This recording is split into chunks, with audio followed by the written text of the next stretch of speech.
Hello, ladies and gentlemen. My name is Kenan, and I'm your host of Wrestling is Awesome, the show where some 40 somethings and a slightly younger 30 something talk about WWE wrestling. So, joining me today, we've missed some of these faces because we just had our first show back 2 weeks ago. We were supposed to be back last week, but health. Yeah, we're getting old, things happen. And but we are back this week, hopefully for a weekly show to talk about Raw and SmackDown and everything that's going on in WWE. But this person's face I've missed for the longest time on this show. Alex, how are you, sir? Welcome back. I am so pleased to be back. I've looked back, and the last email you sent me for a link to this show was the 14th of April last year, which is far too long, which meant it would have been just after the Rumble. No, not just after the Rumble, just after Mania. And yeah, and then you disappeared off to do family things and start a family. I know. So I'm sad. gonna be quiet. My kids behind that wall. Well, it's good to see you back, buddy. And welcome back to the show, Lee. How are you doing, buddy? I'm good, buddy. I'm pleased to be back talking graps with you boys and new girl. Absolutely. Yeah. And this is the same Lee that we've had on the show previously. He's just incredibly cut now and buff. So this is the updated and half naked Lee. So Ozembic and Tren. I am officially declaring myself for the 2026 Royal Rumble. About time somebody did. Right. Other than Jey Uso. Oh, yeah. Back to back, let's run it back. And Sam, welcome back from Sam's on Wrestling. How you doing, buddy? I'm alive. That's all I can do. At least I'm the healthy one. I could have done it last week on my own, hosted, because I'm healthy, young, vibrant, something. Young blood. Exactly. It makes all the difference. And welcoming to the show for the first time, we have Lolly Hollard. Lolly, welcome to Wrestling is Awesome. Tell us about yourself. Oh, right. Well, okay. So basically, I've just gotten back into wrestling after probably about a 22-year hiatus. So I've been watching regularly since about June, July last year. I kind of got sucked back in from the Mr. McMahon documentary at the end of 2024, and then everything dropped on Netflix. I was rewatching Attitude Era, rewatching the New Gen era, and then suddenly a slippery slope into the modern day wrestling, and here we are. Okay, well, You're the only person in the entirety of Netflix who's watched any of the new generation. No, I'm not. It literally will just say that. Like, if they had the numbers in front of Netflix, like, oh, Royal Rumble 2001, that's had 1 million viewers. And then, oh, King of the Ring 1995, 1. It's me. I'm watching it all. Yeah. keeping WWE alive. I never take it off, I swear to God, because I love watching a new gen. Have you seen what WWE has actually got on loop at the moment on their live? Have you not seen? They currently have Kit Wilson's theme tune on repeat for 4 hours. Kit Wilson! I love this so much. I've been listening to it on my commute in. It's literally, I want him to win Royal Rumble. They have accidentally made such a massive star, and I don't think they realize how massive he could potentially be now, because everyone's just like, we love Kit Wilson. Exactly. He's skyrocketed. I mean, Fandango, did he hit as quickly with his theme tune, or was it more of a build? Fandango's, it was because of England. It went to like 7th or 14th in the charts. That's right. And so London's what did it. Mm-hmm. And yeah, and we've made a real impact again with Raw, with SmackDown being in the UK. So yeah, well, again, Lottie, welcome to Wrestling is Awesome. It's going to be great to get your inside opinion and see if you can put up with our slot and our ramblings. So it'd be nice to see a fresh perspective on WWE. Right, well, let's go straight into it. Okay, Drew McIntyre is our new undisputed WWE champion. Thank you, Drew. We appreciate you. He won it obviously after beating Cody Rhodes in 3 stages of Hell match. Little help from Jacob Fatu. And he announced on SmackDown that there is no rematch clause for Cody Rhodes. He's going to have to start at the bottom. And that's leading us into this #1 contenders tournament. Alex, what did you think of Drew's win over Cody? Was it expected or not? No, I did not expect him to pull the trigger. It's SmackDown. Okay, it's 3 stages. It was a case of Drew could have got a win, a pinfall, that gives him something to bitch and moan about, and then Cody would win. And when I saw Drew's heavy ass fall out of the ring, I was like, I literally threw my t-shirt across the room and screamed and woke the wife up. It was brilliant. I absolutely loved it because I love Drew. I think Drew's the best thing in the company. I really do, and I have done since he carried it on his back during COVID. And yeah, no, super happy. Also, bloody mega match as well. Hey, What an absolutely phenomenal match. I completely had forgotten about Jacob Fatu, so it was a big surprise for me for Jacob to come back. And yeah, and then the twist of him kicking Cody's ass, and now we've got the whole thing between him and Cody, which should be really good. Just don't let him win a third Royal Rumble, please. Please. I'll throw things harder at my telly that aren't a t-shirt if he wins the bloody Rumble. It'll ruin my evening. It's yeah, I mean, it's a great time to make the change before the Rumble as well. And I think that we've always most of the people on this podcast have felt that Cody is always better chasing, you know, being a dog, chasing for the title. He's fine as champion for a short period, but his promos get stale quite quickly. When he's chasing, he's so much better. And even the stuff with John Cena, when he was chasing Cena, it was better. When he's chasing Roman, is better. So I think that, and again, he got a really decent promo again this last week on SmackDown. So I think that he is always better in that position. But we need a little bit of a break. Just a quick thing, just to talk about title reigns and about Cody having the title for too long. Steve Austin, right? Greatest of all time, 90% of people's number one wrestler, except Lolly, who inexplicably puts Brett at the top. He only ever held the title, the absolute maximum, for 175 days. Because your hot babyface gets boring if they win all the time. Yes. Yeah, screw them out of the title every single time. It's not a problem. Just don't let them get stale and boring. And they did that with Cody. Fine in the first reign, but not in the second one. Yeah. To be fair, you're using the Attitude Era as an example. I wouldn't be using that. No one kept the title for longer than 3 minutes. The But it was next brilliant. generation, John Cena had it for 380 days. They really didn't take your advice that much. It was just the Attitude Era. They're like, oh, I've got a title. Oh, I can't hold on to that. No, you have it. No, I don't want it. You have it. What's this hardcore thing? I don't understand. And what is highly regarded as the best era of wrestling? The New Jet. No. So good. God. Does he have to be on here? Can we get rid of him now? Lonnie, what was your thoughts on Drew winning the title? I was really glad he won it because I was literally waiting for him to win the title, and I agree. Like, I felt like Cody was getting quite stale from what I'd seen, and whenever he seems to be angry or trying to beef with somebody, he's so much more entertaining. And I feel like I'm wanting a Cody heel turn, which I'm pretty sure is going to come in the lead up in the next couple of months. If not at Rumble, then potentially at WrestleMania. And also, I've noticed that his hair, his bleach is growing out. So I'm suspecting that might be coming fairly soon based on his hair upkeep alone. So, you know, that's another perspective that I'm bringing, you know. Okay. This is why we need a girl on here, because men just notice that our hair's going. We don't care about colour. So this is an incredible perception that I never would have noticed. Any other thoughts on Drew becoming champion? And will he hold on to it leading into WrestleMania? No. No. You've seen WWE? No. I haven't got it. All I'm going to throw out there is Saturday night's main event is in Montreal and the Royal Rumble is in Saudi Arabia. All I'm saying is there is a certain person who sounds quite suited to win at both of those events. The only way I can see Drew holding on to it is if they carry on the Sammy can't win, can't beat Drew, and he wins the Chamber and then wins at WrestleMania. If it's not Sammy Drew at WrestleMania or Sammy as the champion at WrestleMania, I will be shocked because that is literally what they're setting up. I see where you're going with that. I think it's going to happen the following year when WrestleMania is in Saudi. So in 2027, WrestleMania is going to be in Saudi, and that's when they'll have him win.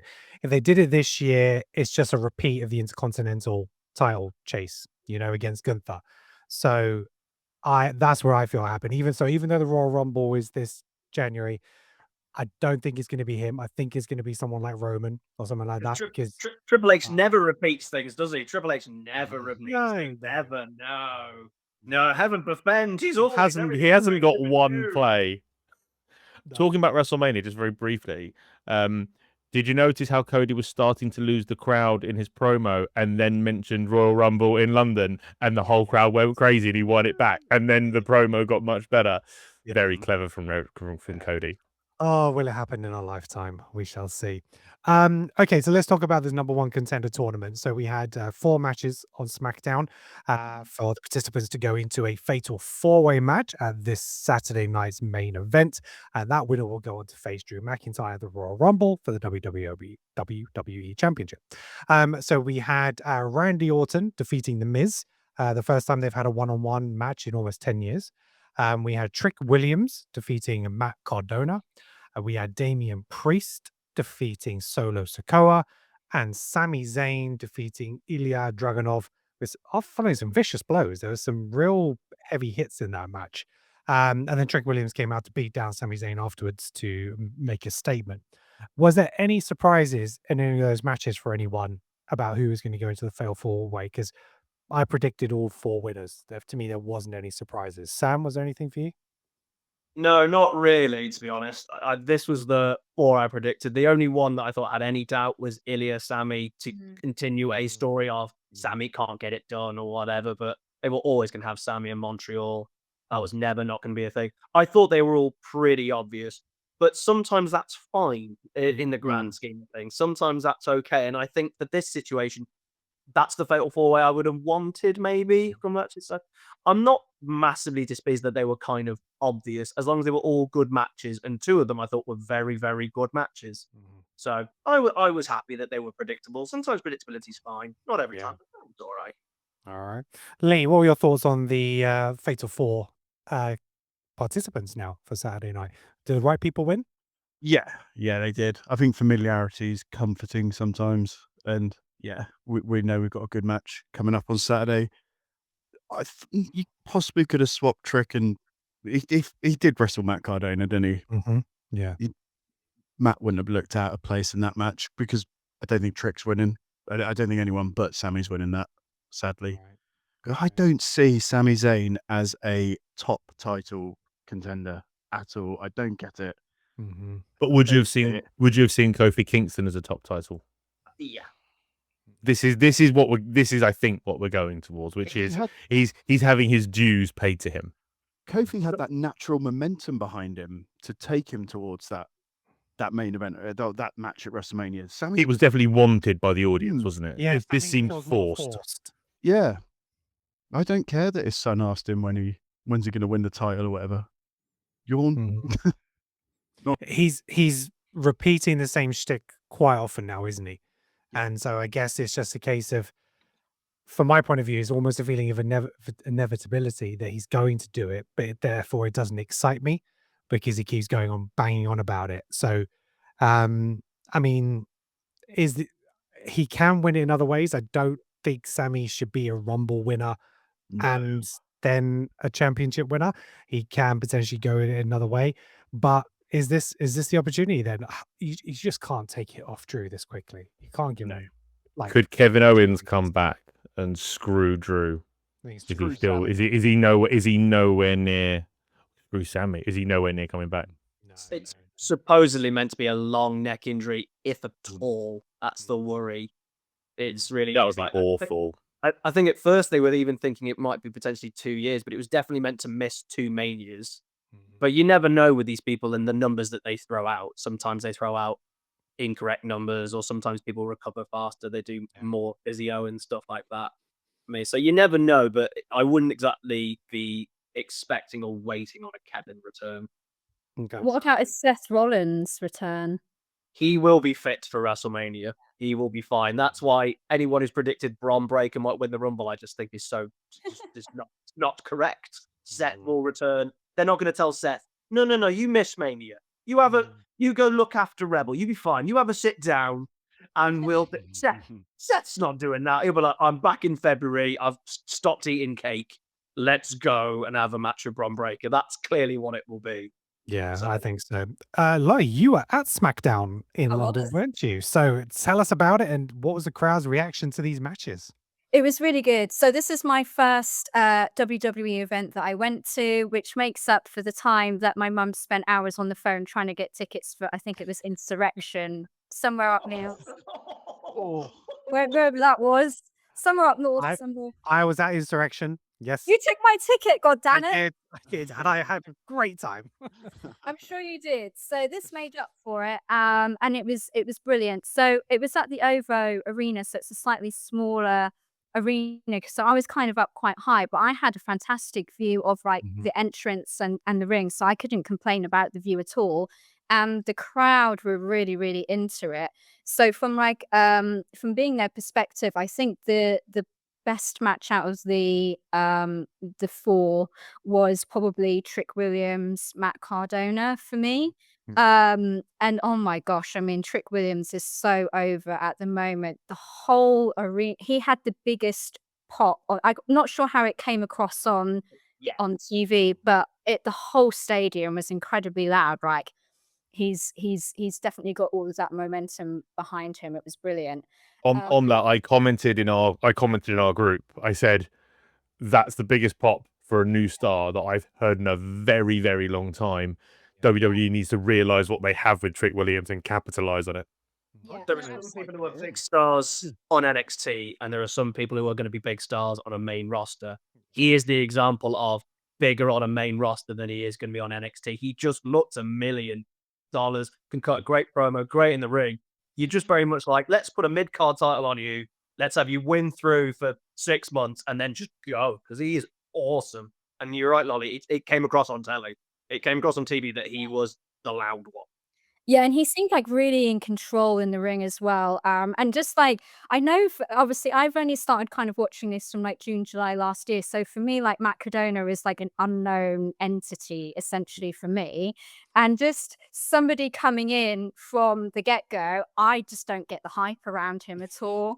I just like there's so many other people that I'd rather see that if he got cut from the roster, it would make no bit of difference to me whatsoever. But I know that obviously there's this whole like 20-year hiatus that I've completely missed. I mean, I missed the whole of John Cena's career as well. So, you know, it's quite interesting coming in from a fresh perspective, because I think I'm just looking at it, right, who's free is like sticking as a new audience person and who isn't. And Matt Cardona is not, but Trick Williams is absolutely phenomenal. That man's charisma is off the charts.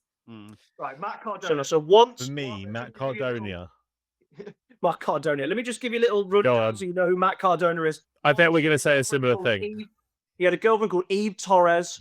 John Cena decided to mac on with her instead of him. He was injured in a wheelchair, and then Kane decided to throw him off a stage for fun and the lols. And he actually got thrown off the stage for the lols. And then he was released. There you go. That's Matt Cardona's career. I've not missed anything, lads. That's about it, right? Yeah. No, and then he became or called himself the King of the Indies or something like that. And then he did the really good thing, which was marry Chelsea Green. And then Chelsea Green got really over. So then Matt Cardona was seen more. So then they got Matt Cardona back. Yeah, he's a bit of a. He looks a bit. He just looks like LA Knight, and I prefer LA Knight. I don't. Is it controversial to say I'm not really keen on him either?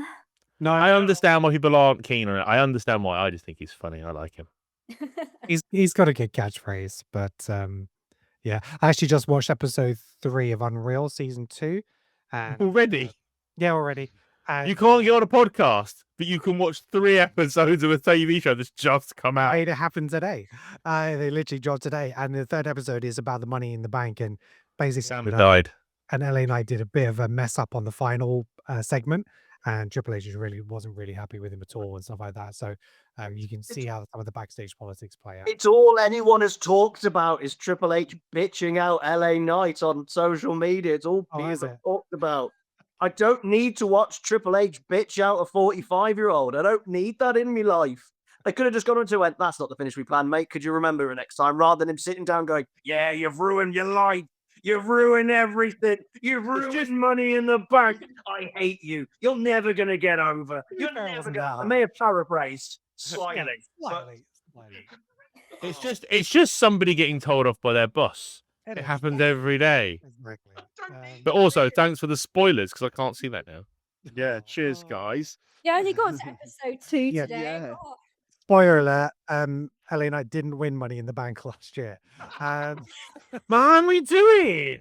Hold you not like spoilers. Is it too soon for Trick Lolly- Williams? Lolly's still catching up. She's only got to the new gen. Don't give that away. I found another 30 years to go, guys. What's Money in the Bank? It's Minnie in the Bay. Yeah, I actually stopped watching before that was a thing. So that's a very good Oh, question. wow. That's good. You have to look at the top 10. I think me and you had the same hiatus, Lolly, except I came back in 18, Oh, when did you stop watching? just after Stone Cold retired.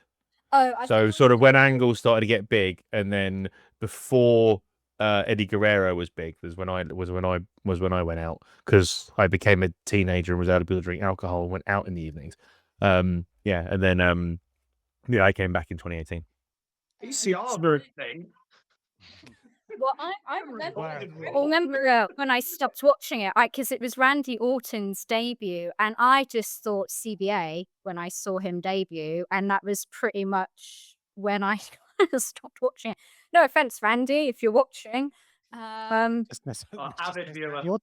Okay. Is it too soon for Trick Williams for Drew at Royal Rumble? That'll be heel versus heel. It won't work. Drick will end up looking like the baby face. They need to. Drew's not a heel. Nobody wants to boo Drew. He's a bit I think it a couple of months, maybe. I can see him. I can see him in a title match from mid card at WrestleMania. I think that would be a good fit for him, whether that's in a fatal 4-way ladder match or whatever it is. But yeah, he could definitely go for a title. Okay, let's talk about CM Punk versus Finn Balor. That was the main event of Raw. Finn Balor came out to his original theme tune, and he missed his first cue because he was so wrapped up in the moment. He said he couldn't hear the music because they were so loud. so loud. And will he ever get the belt again? He's been in and around the picture. He's fought Damian Priest recently for the World Heavyweight Championship. His last stint as champion was the Universal Championship, the first winner of it, and obviously had to vacate 24 hours later. Is he going to get that belt again? Because he keeps coming so close. He deserves it more than Sammy does. Agreed. And I mean, to be fair, that match was never not going to be a banger. It really was a brilliant match. Because I mean, I still think Finn Balor's one of the best in the world. I saw he did a one of Sheamus's fitness video things. What's it called? Celtic workouts, whatever it is. And he does these exercises where he puts uneven weights on the dumbbells. No wonder his abs are so ripped. Just really, yeah, exactly. But yeah, no, I really want him to have a title match. I think if there is anyone who's been in the business long enough who hasn't had the title reign and someone who can carry it, it is Finn Balor. But he's old now. He's like 44, 45. I mean, I know he looks 26, but he is on his way out. So he needs to get that title reign soon. I mean, he was never winning. Loads of people have gone, oh, he should go to AEW. I saw a post today. He should go to AEW. He's finished. But I'm like, he was never winning that match. He was in that spot because it was in Belfast. They weren't going to take the title off Punk with a week's build-up on a Monday Night Raw. It was never going to happen. No, it wasn't. And what about him and Dom for the Intercontinental? Is the mid card title not the right fit for him? Could he still go for that? Lee, what are your thoughts? No, I think that's Finn's level now, is occasionally popping up for a heavyweight title match and wearing the mid card belts. I want to add, it was genius of WWE to put his whole theme back on Monday, because the internet took over and we're getting the demon back. The demon was never coming back. I don't think we'll see the demon again, but yeah, Demon died. Genius. Yeah. In one of the worst matches when the ring fell apart with no explanation. Problem I have with the demon is at some point he has to paint his nose black, which makes him look like a puppy. So I don't know if I can really take the demon seriously when I think, oh, Finn, little puppy Finn. Right. Any more thoughts on Punk and Balor? Can we just talk about how good CM Punk bloody is, for God's Yeah. sake?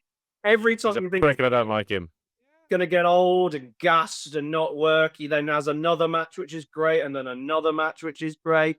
He's just so great. And also, Alex, you said he's old at 45. You just described the main event scene in WWE, so I don't know what you're on about. He fits Yeah, I know. perfectly I in want- age range.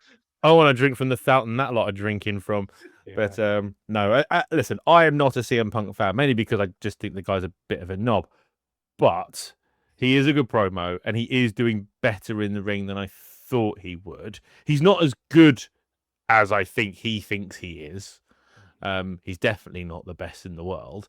But he's all right. But I just don't like him. I just don't like him. I don't think I ever will. He's like my favorite male wrestler on the roster at the moment. Right. Well, Okay. you do like Bret Hart, so I'm not surprised. It's because he's wearing Bret and Punk. You just like people who you like the people who say they're the best. Bret says he's the best, so you like him. CM Punk says he's the best. If you don't back yourself, no one else is going to back you. That's what I say. That's it. Love it. That's it. Doesn't hurt that he wears Bret's trunks either. So Is it only me and Neil that are CM Punk haters? Do all as you in haters, do all, yeah. Oh, I like CM Punk. all you look like CM Punk? Yeah, I need Neil. Where is my tribal boss? Why isn't he here to defend me? I thought Punk would probably last about a year before he fell out with someone. I didn't see Me too. the evolution of Punk in WWE and what he has become there. And he is a flagship member for them. You know, he's opened Netflix's 2 start of the year shows now and stuff like that. And yeah, he does the press, he does the meet and greets, he's putting in the work, he spends time with people backstage, and yeah, I think for me there's a lot of credit for him, and obviously WWE entrusting him to bring him back as well. I also think it shows you that the way WWE is run, forget creative for a second, the culture that they created now is correct. It's got rid of a lot of toxicity. You got to remember, he left and NXT wasn't really a thing yet. So he's watching how the young people are being developed, which I think he's a big fan of. He likes advice. One of the things he fell out with in AEW was, "Here's my advice," and everyone kept telling him to piss off. So I think I think 2 things have happened. I think 1, he's gone, I really can't be a dick here. I've got nowhere else to go. I've got nowhere else to go. And 2, I think he has walked in and gone, oh, this actually isn't what it was 12 years ago. We could talk about the ups and downs, the creative and all that jazz, but I think from the culture standpoint, it seems like everyone gets on. It seems like everyone gets time off. It seems like everyone's relatively taking advice and stuff like that. So you can see why he might feel a bit more comfortable in that environment. And I think he'll end up taking over NXT when he finishes anyway. Oh, I think I was just about to say that. Yeah, I think he'll take over Sean and take over NXT. I could Well, it's definitely see that. interesting because I think I saw in an interview this week that he said that he was looking at the big 5-0 as kind of his mark, a bit similar to AJ Styles as his marker. So how old is he now? Like 47, 48? So it's got another 2 or 3 years until that happens, I suppose. He is Yeah, 47, 26th of October. Welcome to old men googling. Yeah.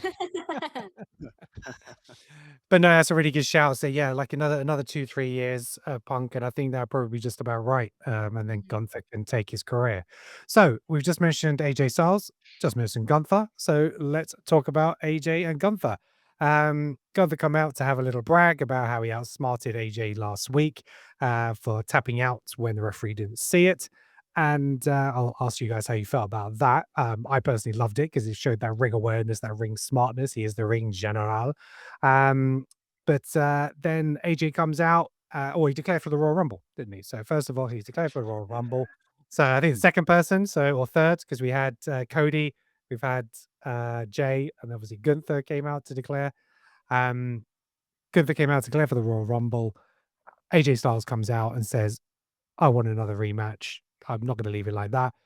Gunther's like, there's nothing for me here. There's no incentive. Oh, wait, maybe there is something. Put your career on the line. You have the end of the evening to think about it. AJ called his wife and was like, yeah, we're going to do this. So I know 2026 was supposed to be AJ's year of retirement. He's not going to retire in January, is he? I mean, what is going to happen at the Royal Rumble? Go on, Sam. His contract is up in February. Oh. So maybe go over to TNA for the last like 11, 10 months? I think that actually might be the plan unless he signs a year extension. His current contract, as far as anyone can tell from things on the internet. But February is supposedly when his contract actually finishes. Oh, well, that ties up quite nicely then, doesn't it? Another 10 years since he debuted at Rumble. Mm. So just throwing that out there to ruin everyone's evening. Sorry, that's what I do. God, he's really popped the bubble of enthusiasm in this room, hasn't he? God, Sam. I was expecting maybe an AJ win via a screwy finish, like a deliberate disqualification. Okay, he's run it maybe to Mania or something and then retire him there. But oh wow, that'd be something if he goes that quickly after Cena. But Oh, and I thank love God AJ. he hated the Cena retirement tour. I'd much prefer someone to go out just like that. Just get it over and done with. Off you go. yeah, run dragging it out for 12 months. The problem is AJ can still go like no one else on the roster, though. He's in That's the whole pain. thing. Constantly. AJ between AJ and Rey Mysterio, they share the fountain of youth between the two of them, and somehow are able to keep going and still look amazing. And yeah, I was hoping for a year of some really cool matches for AJ, but if his contract's up, they're not going to just bump up another 9 months on it, are they?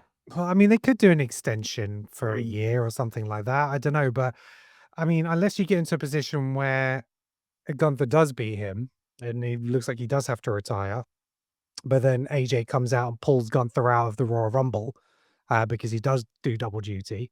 And then he's like, no, I want him back. Scrap the retirement. I want to face him again. And maybe they run it back that way. There is a way for him to lose and maybe then recoup that. I don't know. It's just a thought. Do we see Gunther doing double duty at the Well, Rumble? Do he we is. see him? Yeah. Mhm. And he is. He's And got what a about- match with AJ and then the Rumble. So what if he retires AJ and then wins the Rumble? Because God, that's a hell of a night for him, isn't it? Gunther, he's going to be a Rumble winner at some point, surely, right? There's a certain Brockles of Lesnar somewhere around the corner, surely. Could I just? Oh, I don't like him either, Lolly. I'm just telling you what I think it'll probably be. I just want to add at this point that with Gunther in the Royal Rumble, I would like to unofficially declare myself out.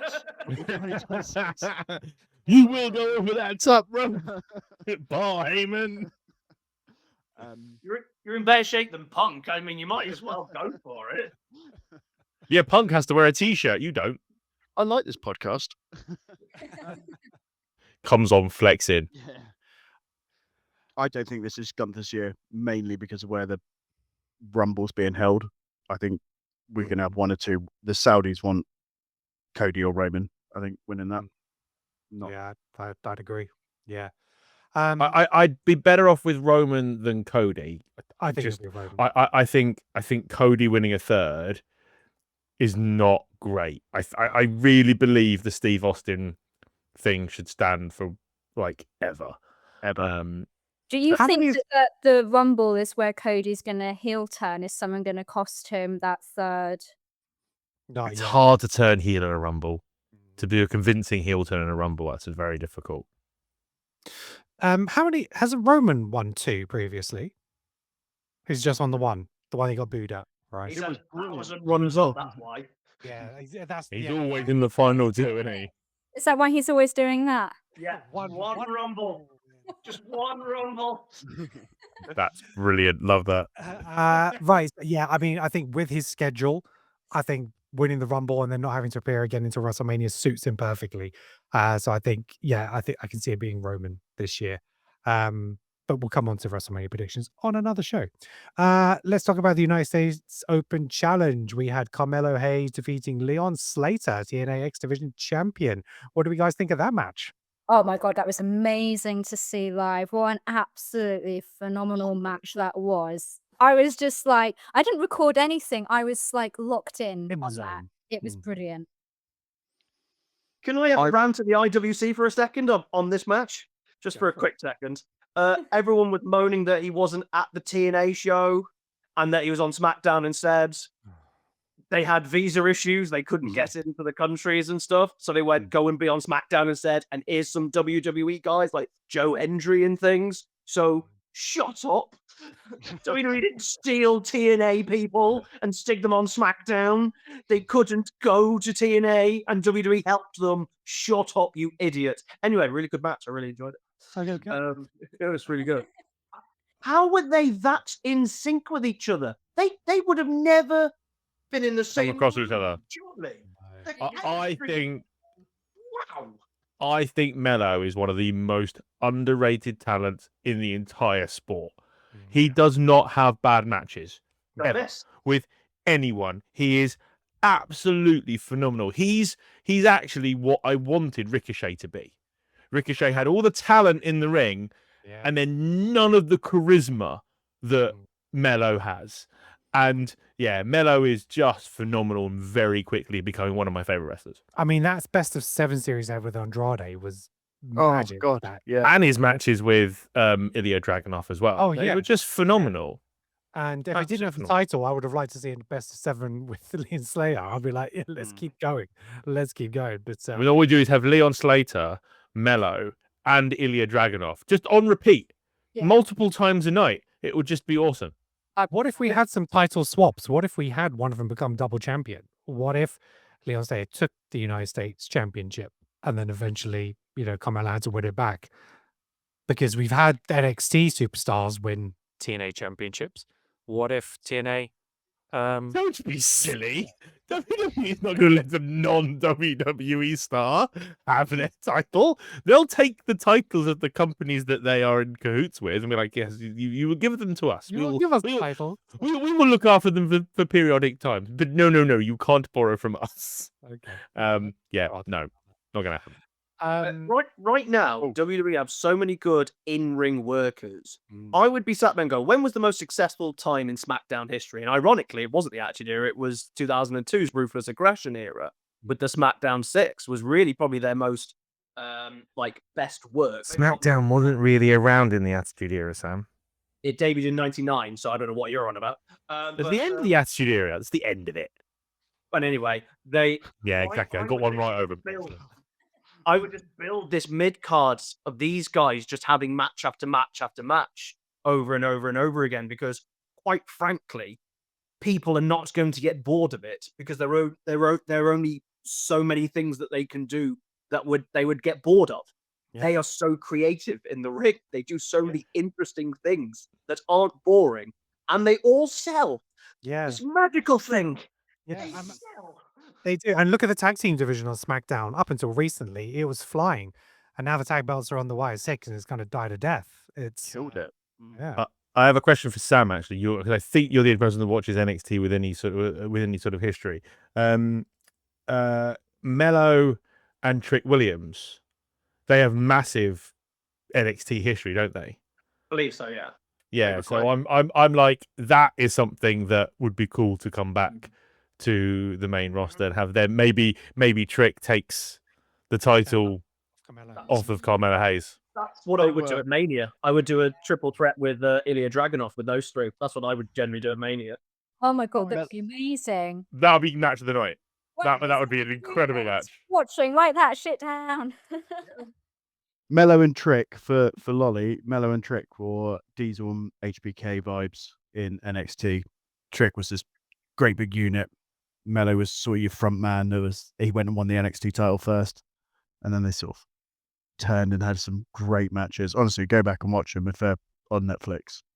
Some of those. So Matt Cardona, he got really over with his radio YouTube show for like a year, and then out of nowhere there was "We Want Ryder" chants, which was happening during the show, and out of nowhere they went, "Well, fine, we'll give him the United States Championship," and he held it for 2 weeks. Yeah. Anyway, that's Matt Cardona. Have I missed anything, guys? And that's Matt Cardona. Javon Evans versus El Grande Americano. Match had to be stopped because it looked like Javon Evans got injured during the break. But some of the reports are coming out now that he isn't as severely injured as what they first thought. It was more precautionary. Maybe there was a worry the referee thought he might have suffered a concussion, so it ended the match a little bit early. So hopefully he is fit and well because, again, another fantastic talent that's come up from NXT. Then we had Rey Mysterio, Penta, and Dragon Lee versus The Vision, Logan Paul, Bronson Reed, and Austin Theory.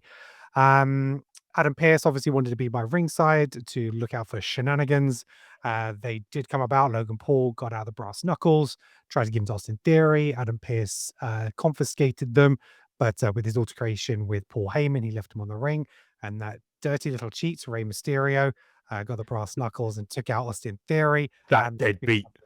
That deadbeat dad. To quote JBL, that little Mexican. Quote JBL, not me. Can't say that these days. He gets cancelled, Sam.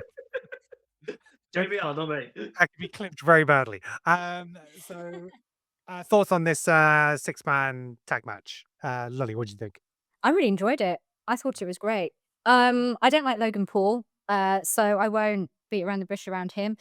But yeah, I really enjoyed it. I really like Rey Mysterio. I think he's brilliant, and it was just really entertaining. And I really like the beef between Heyman and Adam Pearce. Like, I feel like that's building up to be something really, really great. But I love Paul Heyman anyway. He's brilliant. Can I weigh in on that beef quickly from I love using this phrase, from a HR perspective, right? Lolly, for Lolly and the audience who don't know, Lee is an HR manager in the company that Kenan works for. You're just like really keen on HR practices then. I love to watch wrestling from a HR perspective. Yeah. That's gross misconduct. And Adam What's your Pearce, HR view on Kane lighting people on fire? Just out of curiosity. you know, I put him on a performance improvement plan, and it's like, Made him a fire marshal. yeah. Adam Pearce needs some line management training. He cannot go around just yelling. The way he yells, he completely escalated that Braun Breaker situation last. He laid his hands on him. Yeah, I know. I think he's going to have an aneurysm. Yeah, Man, you can see the veins popping out of his head. Or it could be a build to him coming back in the ring. Or going off screen with a heart attack. One of the two. Just some DDP yoga, Adam. But he did receive that phone call, right? So what do we think's happening there? He received a phone call, and like after the little warning from Heyman, The Rock wants him to be his champion. He wants He wants the Rock. The Rock wants his soul. So, but he's Oh, come on. suspended Paul from breaking that. Paul Heyman has a very strong Jewish background. He's called his mum. We all know he's called his mum. And he's got his mum to ring in and go, Adam, I'm very disappointed in you. I'm very, very disappointed. How dare you yell at that young man? That's not the man who I brought up to be. Now go and apologize right now and give him back their brass knuckles. That's exactly what happened before. Exactly. Yeah. We'll see on Unreal Season 3. I do have to address the Logan Paul thing. So, as a human being, I don't like Logan Paul. Logan Paul, the WWE superstar, is fantastic. And I'm so pleased that he has signed a full-time contract because he was never a special event that anybody wanted. But to him to be a dirty, slimy heel who is excellent in the ring, sells brilliantly, does a great promo, and is part of the faction that everybody hates, I like Logan Paul in WWE. It's not the thing I ever thought I'd actually say, but as a WWE superstar, you have to ignore the twat that he is in real life, and he is good for WWE. I mean, the fact that I'm glad he's got a full-time contract because then it'll distract him from scamming other people in real life. I like Sorry, I some- hate the man. I like I some of didn't like him. Just the thing is, I feel a bit like, but with him getting the full-time contract, I feel like it basically makes that behavior acceptable in a way. That's kind of how I view it. And you can't say it was a mistake. You can't say that doing research, booking a flight there, recording stuff, editing it, and then hitting publish is a mistake. That is a So this is the Japan thing. See, I don't know anything about the Japan thing. It's the stuff disgusting. It's So I don't really know what happened with that. I avoid all that kind of stuff. He has scammed people twice. Let's be honest here. Like, he started up this like company where he owns Pokemon cards, and he was giving out a certain percentage of the Pokemon card. So you would be part owner. You wouldn't have the card. You would be part owner of the card, and you could decide what the card does, the museum or whatever. That's exactly what I was going to say. Isn't that NFTs? NFTs are the biggest scam ever, and every company in the world has done it. And the company just went bust, just stopped. The two people who owned it went to prison, I think, and they never paid anybody back. So that's one thing. And I think he did a crypto thing as well. So quite frankly, no, I don't care how good he is at doing a flip. I don't give two figgy-diggity-digs. Screw Logan Paul. I'm not having it. Every time we do a podcast, Alex has to go, I hate him, but he's great. Every single time. I can't help but laugh when he says It's stuff. good for business. I just find him funny. WWE. I just find him funny. I'm concerned. Do you know what I mean? Like, nah. The British crowd did say that they did the chart about him being banned in Japan, which Yeah. Oh, I've seen the footage. credit. Yeah. Credit. Okay, so so apparently it was the one that called Adam Pearce. Right, what else have we got? Becky Lynch defeated Maxine Dupree in the Women's Intercontinental Championship match, and a little heel turn by Natalia. I'm so excited about it. Entirely predictable. Sorry, Lolly. Who saw that coming? I watched a cheeky little TikTok today of a wrestling person talking about it. She's here with us, and I thought that was a great perspective. Loved it. Don, Lolly, tell us. Yeah, so basically, Natty's been on the independent circuit with this character that she's been developing. And I don't know if you watched the Bloodsport, Josh Barnett's Bloodsport, second half of last year, and she's a force of nature in that. And this character is just, I've been so excited about this character. I've been so frustrated that WWE have done nothing with it. And you can tell that she is just phenomenal in the ring. She's obviously great in the back room. She's, a locker room leader and things like that. And I just feel like they fumbled her for such a long time that I'm really excited that the prospect of them even having an iota of what this independent scene character is like coming into WWE. And I'm so excited. And my dream match with heel Natty would Bret Hart. be... No. I was might gonna kick you say in the head. I was going to say Jordan Grace because I bloody love Jordan Grace at the moment. I think that would be a phenomenal match between the two of them. Yeah. So No, her character on the Independent has been fantastic, and I want to see her in WWE. I want to see her in the hoodie with the gum shield, and she looks fierce. Yeah. So that's what I mean. So I've always appreciated Natty's talents in the ring because she's brought up in the dungeon. She's going to be amazing. But I've just always found her character in WWE very corny, and I've never been ever bothered about Natty. But if she can have something gritty like you guys are saying, show me. I'm all for I it. highly recommend watching that match. It was Masha Slamovich, wasn't it, that she had against Josh Barnett? I highly recommend watching that match because you will be excited about. It's a different person. Yeah, I like chalk and cheese. But you got to remember, Natty has now got herself into the mid-40s, so now she's ready for the main event scene now. So That's it. She set her prime. What am I googling to try and find this match for later?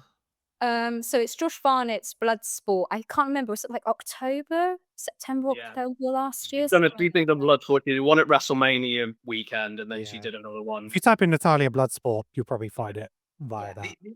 Alex, you made a point. You said that friends you find a character corny. It's not a character. That's pretty much who Natty is as a person. She's, bit silly, bit daft, does lots like little cat jokes and stuff. Because I've seen too many things now of her backstage. That's what she's like. But for her to, she was too much being almost like herself. It would actually be better if she was given a character to play, like a script or an actor. And I think she's so much better when it's like, go be this person, because it strips away any of that corniness. That's why it will work if she plays this. However, this isn't going to be what it's going to be, Lolly. She's going to lose to Maxine twice, and then bugger off again. That's I'm all it's quite going to be. excited about Maxine as a prospect anyway, because obviously she's been doing a lot of the hard work with Natty in Dungeon 2.0. And she's put the work in, like she's working her ass off at the moment. And I really enjoy watching Maxine in the ring. I think she's really, really exciting. And I think she's a really great prospect. So I don't really think there's any losers in that sort of storyline, to be honest. I said it 2 weeks ago. Maxine is Trish Stratus 2001. Yeah. That's what I'm seeing. An unbelievably fit person, someone who understands the sport, someone who wants to work really hard, someone's got a great look.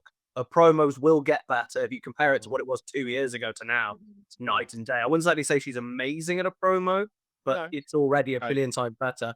I'm just seeing Trish from 2001. So what will she be in 2 years' time? Yes. Because she's doing moves I didn't think she'd be able to do. The counters into submission. No other woman are doing that on the roster right now. Yeah. That's magic.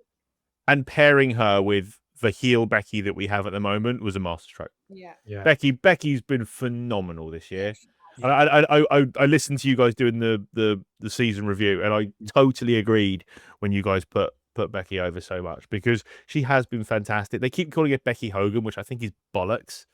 Absolutely think it's bollocks. I think she's not always got the title. She's not even got the main. She's got mid-card title. She's elevating that mid-card title by giving somebody who was a nobody. Maxine's still got more wins. Yeah. She's still three. She's still 3 for 2. So 4 months. I don't know what people are on about Becky Hogan. She didn't win at the back end of 2026. 2025. If you want to see where Becky is in her career, the first episode of Unreal Season 2 tells you her current story and where she's at. So I won't go into too much on here. yeah, because you give more spoilers away. More spoilers. So yeah, Becky returned to WrestleMania. Spoilers. So it very much tells you about what her journey is and where she's at in her career and what she wants to achieve. And you definitely see that playing out in real time. So yeah, what she's doing is fantastic stuff. Let's touch on some other bits and pieces. So Cody Rhodes and Jacob Fatu. So obviously they've got their beef. Cody is obviously upset that kind of Jacob cost him his title.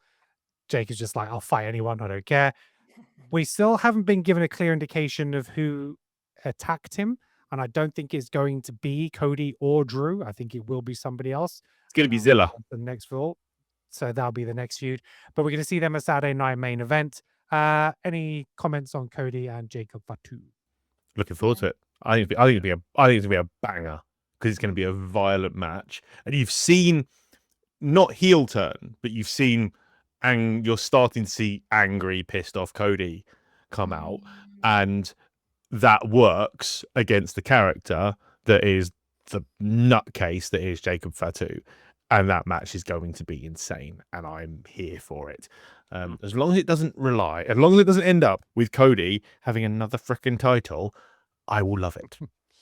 Back-to-back losses for Cody. Do we see the downward trajectory great. Cody now at the moment, where he can't pick up a win before they build him back up again? Because that's how you turn him into a heel.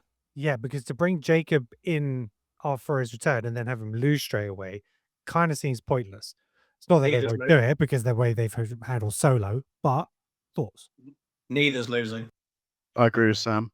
They're going to brawl, and I mean, I very much enjoyed the brawl on SmackDown, I have to say. So, on that, could Triple H stop sending people to break up fights? all the refs got used. Stop it. Mental. I want to watch them fight. If you're going to do a gimmick of I'm having these guys fight, let them fight every time, because it's not just the fact that they broken up by these 1,000 people who no one knows. It's the fact that it's immediately. Just don't bother with it. Triple H is, I can't think of anything to do in the storyline. What break glass in case of emergency do I do? Pull apart brawl. Yeah, that's the one. We'll bring that one out. Oh, hang on. How about someone dressed in a black hoodie? We'll do that one. It's just the only one. Sami Zayn will win the world title, by the way. The only thing they don't break up is when Bronson Reed's doing a tsunami. That's the only time they don't break it up. They're all standing while someone's laying on the floor. He's just going to keep jumping on him, but we're not going to help. He's 380 Makes no pounds. You ain't sense. catching him. You're not going to catch him, are you? Come on, lads. Hands together. Come on. No, but they can pull the poor bastard out of the way. Oh, yeah. Women's Tag Team Championship. That is going to be a Saturday night main event as well. So we got Rhea Ripley and Io Sky versus Liv Morgan and Roxanne Perez. That should be a really entertaining match. Surely the titles stay where they are right now, but you never know because these titles can be flexible. We saw WrestleMania change over the night after. And also there was a thing. Raquel Rodriguez referred to herself as Big Sexy, which goes back onto the It's a Diesel dig at Kevin Nash. Back to the new gen. Back to the new gen. So, yeah, like Sam mentioned on the podcast, like who would have thought taking Kevin Nash's advice would have got her to where she is now? Now she's embracing that even further by calling herself Big Sexy. And why not? So yeah, the women's tag match. What are we saying? And all 5 declare that they're going to be in the Rumble as well. Yes, of course they did.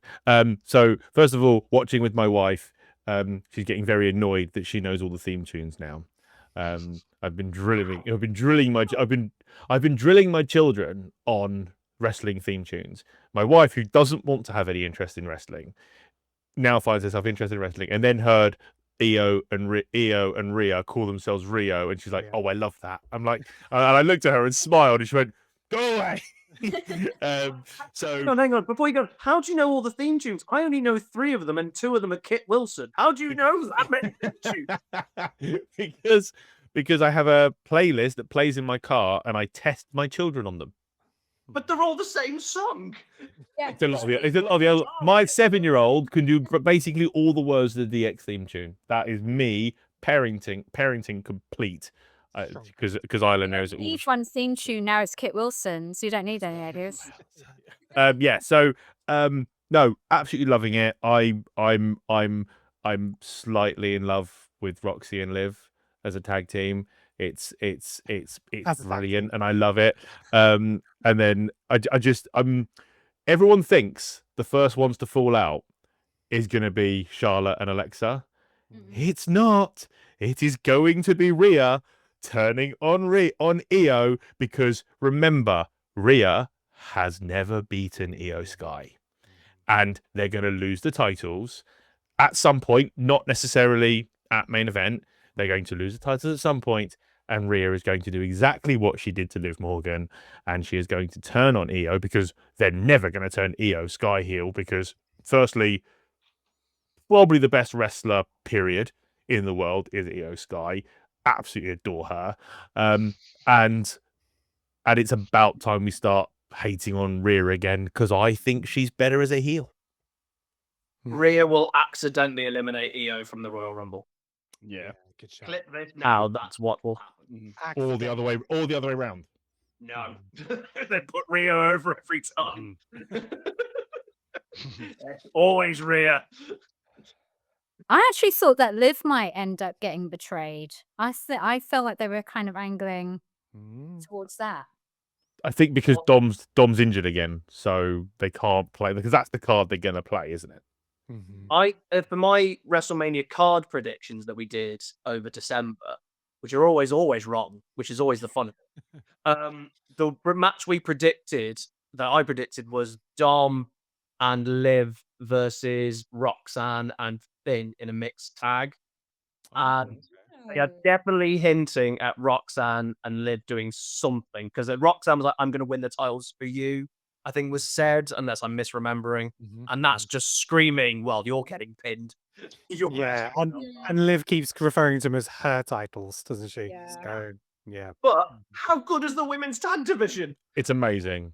Best thing going at the minute. It's the best tag division in a really long time, period. Like, we went from Out of nowhere. the women's tag division, because they never had women's tag teams, and now you could arguably say there are 7 teams, arguably. It's insane, and they're all brilliant, and they're all over, and they easily could break up another storyline, or all of them could go, let's go for the main event. This is what you do with main event talent. If you don't want them in the main event, put them in a tag division for a bit. What happened over the IC for a bit? There's nothing wrong with that. Rhea right now, everyone was like getting sick and tired of Rhea being in the main event. Well, guess what? They want her back in the main event again, because they've had so much fun watching her be in the tag division with Io. And the same for Charlotte. Everyone knows my views on Charlotte Flair, but all I'm going to say is Charlotte Flair for 15. Let's go for it. I'm in. Oh, he's in. See, it's funny. Controversially, I've always liked Charlotte Flair, just by the Flair, because take I me to just it. I I'm like, just know the okay. talent that she. Sorry, Lolly, I didn't mean to No, go on. There you go. I was actually saying, Okay. coming into it from like the I'll first, go. I'll go. Charlotte. Shut up, Sam. I was talking to you. everyone likes Charlotte, basically. Let the grown up speak, Sam. Yeah. So no, with Charlotte, it's just talent because she, whether you like her or not, whether you think her promos are good or not, and I think her promos are excellent. She knows exactly how to play the crowd. She is phenomenal in the ring. She is one of the best in the ring, and she elevates any match that she is in. Arguably, that WrestleMania main event with her, Becky, and Ronda was amazing because Charlotte is so fucking good. Charlotte held that together with sticky tape. Without Absolutely. Charlotte, oh my god, that match falls apart. Yeah. Jesus Christ. Which is exactly why she was in it. Yeah. Because she wasn't supposed to be. She wasn't really supposed to be in it, but it would have been a mess with just Becky and Ronda. Of all the possible ladder matches at WrestleMania, a women's TLC. tag match is the one I'd want to see because it's a fantastic way to get so many of them on the card. I just got goosebumps when you said that, and I'm not even joking. I'd rather see that. 25 years since TLC 2? 25 years? I think it's absolutely the right thing to do, and we've seen them throw down in war games and stuff like that. They've Money in the Bank. They have cracking matches. TLC match, tag teams on the line at WrestleMania. That should be the way to go. Put all the women Just in. going back with a tiny second, just to what you just said. War games can get in the bin now. Is everyone bored of war games now? Yeah. Bringing back normal Survivor Series matches. 100%. No, they had Thank the you. same problem. They've got the same No, they were problem. fun though. They're more fun than war games. I'm not getting into it. I know you've got your issues in them. But we all agree on war games going in the bin. Good. Okay. Yes. Right, that's pretty much it. I mean, like we had Charlotte Flair and Alexa Bliss. They won their tag team match, and again, there will be a turn at some point. We'll just have to see when that happens.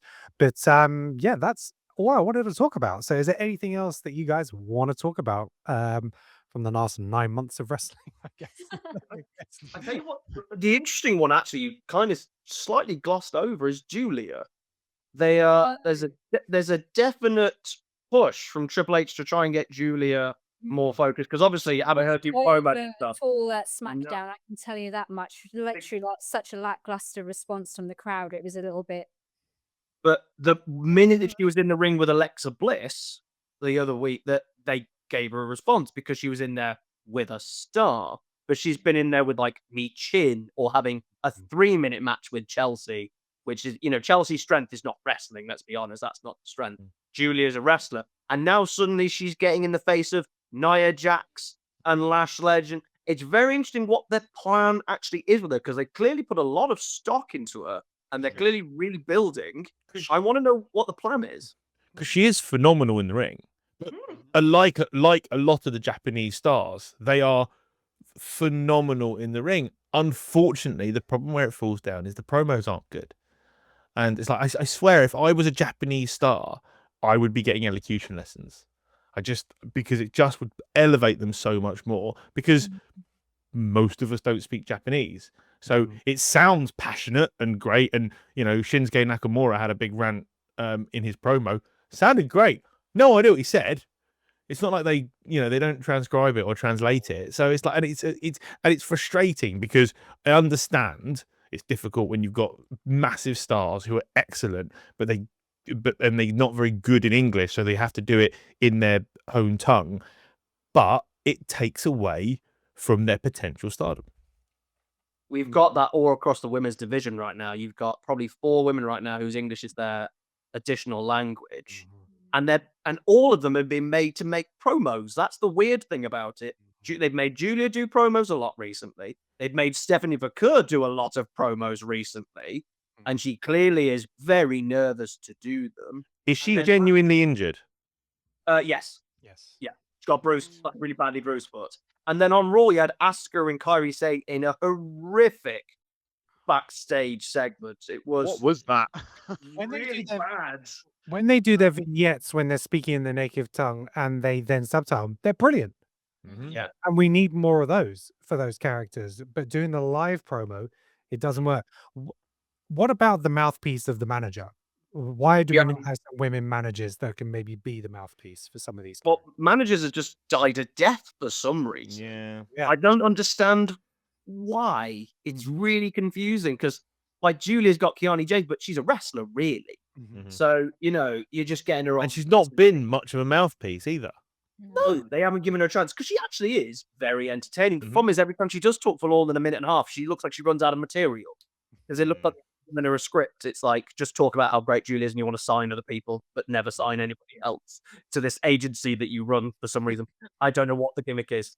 And I don't get why we don't have managers. I don't understand what it is because are you telling me that the Paul Heyman thing has never worked? I need to the Jimmy Hart. That's what we need. Bloody new. That's not even new gen. It's not even But new it's like- gen. But it's like you could definitely have like a Trish come and be a manager now, and because she is so over everywhere she goes, whenever she turns up, and she's amazing on the microphone. Because I don't want to see Nikki Bella. I cannot stand Nikki Bella. I don't like listening to her talk. I cannot stand watching her wrestle. I don't know if you watched Maven's video where he tore apart a whole bunch of bad matches, and the Becky Brie Bella match was in it. And I knew it was bad when I was watching it, but when you break it down, it's like, oh my god, it was awful. She is beyond rusty and seems like she's not putting the work in, which is annoying when we have such an amazingly talented women's roster. And talking about talented women's roster, I can't wait for Tiffy to come back. I can't wait for Bianca to come back, because I've said this many times. Bianca is one of my favorite wrestlers of all time. Yeah, Out for the Rumble this year. surely they've got to come back for the Rumble. Yeah. I don't understand. They have so many legendary women they could bring back if they wanted to come back, of course, and be mouthpieces. Get what's her face Guerrero back, Vicky Guerrero back. That'd be fun. I was thinking, why not Jacqueline? Oh, Jacqueline's not a good promo. No, is she not? Oh, No, Ivory. She wasn't a good wrestler. But you'll know what I think of Jacqueline because we're going to power rank her in a couple of weeks' time, I think. So you'll know what I think of Jacqueline. I think it'll come out in March, maybe. So you'll know what I think of What about Ivory? Ivory was a good promo. Ivory was phenomenal. I think she fell out with WWE more than anything else, though. Like a farm full of animals now. Isn't that Ivory? She's got like a Yeah, I think so. I think so. yeah. Who's the other one? She's in all the WWE games as a senior person. She was one of the Hollies. Holly. Holly. Molly Holly. Molly Holly. She was good. She was good promo, wasn't she? Yeah, She's quite. And I think she's senior in WWE, isn't she? she has helped out people as well. I know she's done stuff. She has come back into the wrestling fold because she kind of went away to do family and stuff like that. She definitely Yeah. could. There is options, but they just don't want to. Can I Yeah. throw a name out there? Yeah, go for it. Paige. Oh, yeah. Paige would be great. Yeah. Paige would be great. Go on. I wouldn't be surprised at a Rumble appearance for Paige. Are we actually going to have any surprises in the women's Royal Rumble being where it is? Yeah. This is my biggest issue with Saudi. It kills women's wrestling. I don't think there'll be many men's one either. I think the only surprises you're going to get, men's or Jericho. women's, outside of Jericho, I'm talking about are people who are kind of associated. in- Joe Hendry, those kind Well, of people. these are already signed. I'm talking. I meant like legends, like let's say the Hurricane who works backstage. For example. Yeah. I can't. Road Dogg might pass out running down to the ring. Oh, don't get me started on him. He sounds like a right. It's such a shame because I loved Road Dogg and I love the New Age Outlaws.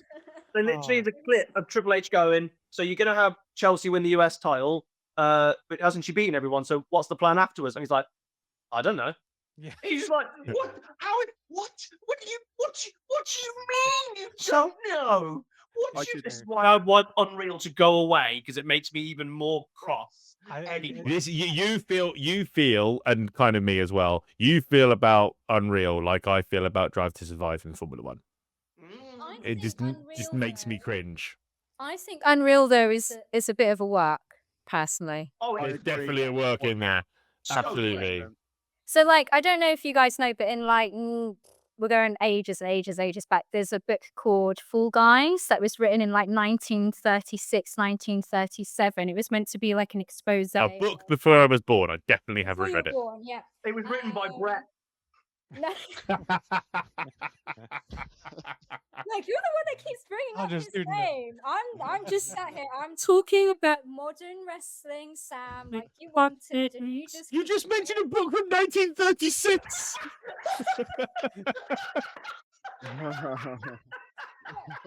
I have a point. And this book basically was meant to be an expose on wrestling as it was at the time, but it was both like a bit of a work and a shoot at the same time. And I think basically Unreal is the modern day version of that, essentially. I agree. A work shoot. Yes. I think that's what they call it, isn't it? Well, And I totally 100% agree with I'd it. agree with that. Like, look at the people they're talking. These are people who aren't on camera. They're not camera people when they're in the boardroom. And you're telling, have you ever gone to normal people and gone, just act yourself? There's just a camera there. Just act yourself. They do not act themselves. It's all nonsense. They've scripted a little bit so to get out. It's honestly, it's the most unreal possible. Well, I think that's why it's called that. I think it's a bit of an inside joke, a bit of a play on words. And the whole advert is Paul Heyman saying he doesn't like it in the most Paul Heyman way. And it's like, come on, we're not that stupid. We know wrestling is what's the word they use? Is no, not scripted. Don't use scripted. Predetermined. We know wrestling is predetermined. We know it's a TV show. I don't need it behind the scenes, but because it's there, I'm going to watch it, and I'm gonna get pissed off at it because I'm a glutton for punishment. Yeah, fair. Yeah. Right, that is going to wrap up our show for this week. So, thank you very much, everyone. For Hang on, I got one more thing to say. So Matt Cardona, he was kind of not on telly for a while, and then Neville got injured, which meant that at WrestleMania, Matt Cardona replaced Neville, and out of nowhere, for no reason, won the Intercontinental Championship. But he lost it the next night on Raw for some reason to The Miz. Have I got that right? Is that everything about Matt Cardona lost? Just want to make sure. I don't know. You're the only person who's ever watched Matt Cardona, and he was Zack Ryder, not Matt Cardona. Woo, woo, woo. Woo, woo, woo. The hilarious thing is the pop that came when the woo woo woo came is I didn't know who it was because I didn't watch Zack Ryder. Only because it said Zack Ryder, I knew who it was. Made famous by John Cena's pipe bomb. So yeah. Guys, thank you very much for joining me. I really, really appreciate it.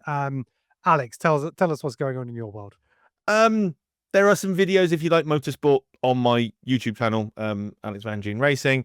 Trying to decide what I'm going to do with regards to racing next year, but that's a sensitive subject that I'm not going to get into. But you can catch me on all the socials, mostly Instagram now.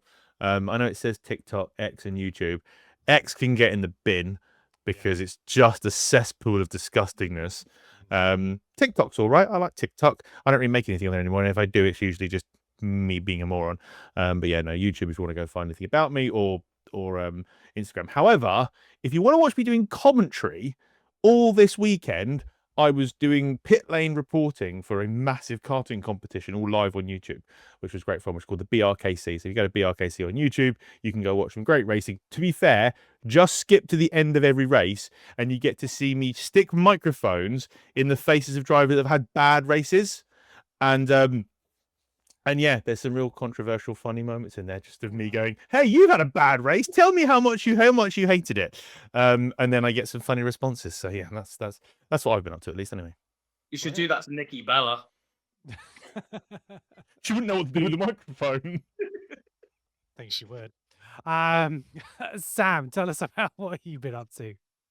We've got a lot of things happening right now. So we've got videos every single day on TikTok and brand new Instagrams, less than a month old. So please go and Join us on Instagram. I do lots of TikTok lives, mainly when the girlfriend's asleep, because that's the only time I seem to be able to find the time. Where essentially it's challenge me at wrestling trivia. That's you on the video, her though, not your girlfriend. Yeah, she's not asleep. It's not just a feed of her sleeping.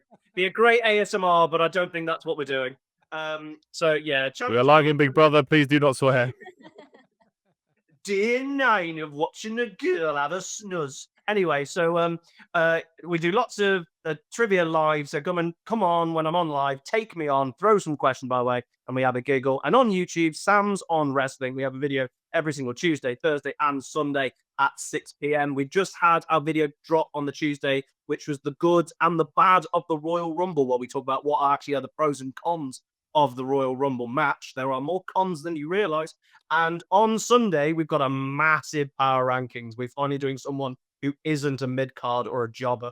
We are doing someone who says yes a lot, see it that way. Someone who's married to another Bella. So we are looking at Daniel Bryan. Will he go to number 1 on our power ranking list? That's what we've got coming. So go check it out. Sam's on Wrestling, YouTube, TikTok, technically X, but that can also get in the bin, and Instagram.